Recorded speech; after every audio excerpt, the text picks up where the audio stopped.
Storytime. On the shore of a peaceful lake, a little vessel yearned for far-off adventures.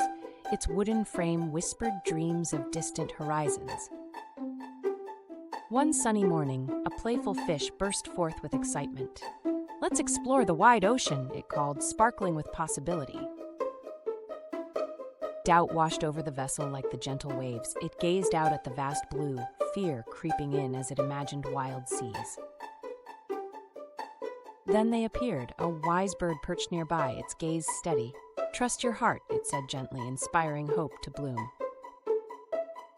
Courage ignited, the little boat glided forward. With encouragement swirling around, it began its journey, ready to embrace the unknown. Suddenly, a storm rolled in, darkening the sky. Winds howled fiercely and uncertainty roared, testing every ounce of bravery.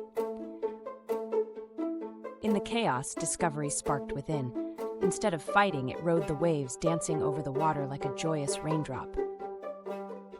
The storm passed and calm returned. Just beyond, a serene cove awaited, welcoming the brave little vessel with open arms. As the sun shone bright, courage shone even brighter. With newfound confidence, it knew adventure awaited just around the bend. Every gust of wind whispered tales of beauty and dreams. The brave little boat looked ahead, heart swelling with possibility. And so they sailed into the sunset side by side. Laughter echoed, fear forgotten, hearts alive with the spirit of exploration. From that day on, tales of bravery traveled far and wide. The little boat, a legend among the stars, continued to chase dreams. Thanks for watching. Don't forget to like, share, and subscribe.